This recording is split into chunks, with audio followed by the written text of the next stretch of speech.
for us at Beacons, that's like one of the things that our platform is able to do, right? So we have the creator side. The brands are always looking for new creators and who to tap into, and it can be a really tedious task to actually go find creators, or to even Hmm. know who is interested in you. One of the things we hear from creators all the time is like, I don't know how to get in front of brands, even if they have talent agencies.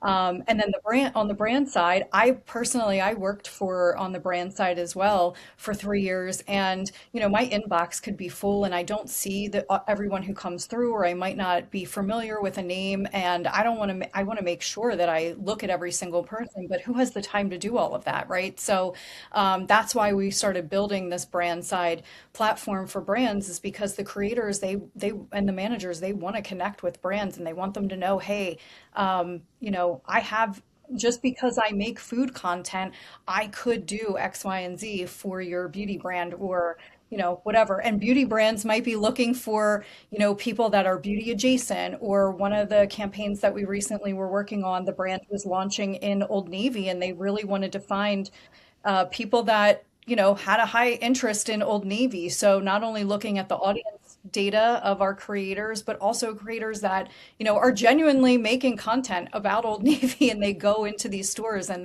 this would be natural to their content. It wouldn't feel weird for their audience to see them talking about this new beauty brand that's launching in Old Navy. So for sure. It's funny. It's like I like that example. I think there are probably those like 6 to 8 overused examples of like brand X, Y, and Z that like just goes out and crushes it in creator content. But to me, like still used pretty often, but lesser used. I always use Chili's only because I'm like, there was a moment at which people were like, Chili's is dead to me. Yeah. Like it could have gone easily the way of Fridays. By the way, shout out to you if you still have a fully functioning Fridays in your city. That is a wonderful, interesting thing. I don't even know if I that still know. exists. What a But nice throwback. No.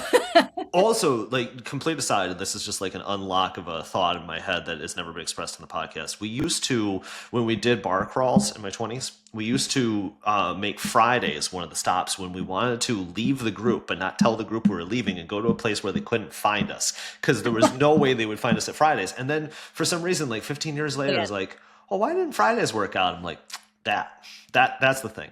But, being able to just, pseudo organically, I say that specifically, pseudo organically get people talking about like a mozzarella stick or something that will draw you back into like I do feel like we've got inroads to it, and I feel like we're going to get better at this in the next 2 or 3 years, but there's going to be a better way of making affiliate feel like it's in the real world. Like we can be like, hey, you brought that traffic to the actual store and we will compensate you for that, and we love it. We're not there yet, but I feel like it's a natural evolution of things. Yeah, absolutely. I think we're starting to see a lot of it happen as we are able to, it's influencer marketing has gotten a lot more sophisticated. And so, like one of the things that we're able to do at Beacons is like connect your Shopify store Mm-hmm. back to the creator who actually is driving it, but also to see Yes. like those deeper audience metrics, to know like the audience behavior. And one of the great things about working with the creators on Beacons is that we do have that deeper audience data, so we can give you, purchase intent and behavioral insights that you might not be able to get to make those decisions. We can see, um, you know, what kind of traffic are they driving to like Amazon storefronts or some of the other Mm-hmm. shopping commerce platforms, and we can start to make some assumptions about how they could perform around that, and being able to tie it back to those real business outcomes, where I feel like just a few years ago we couldn't even really do that.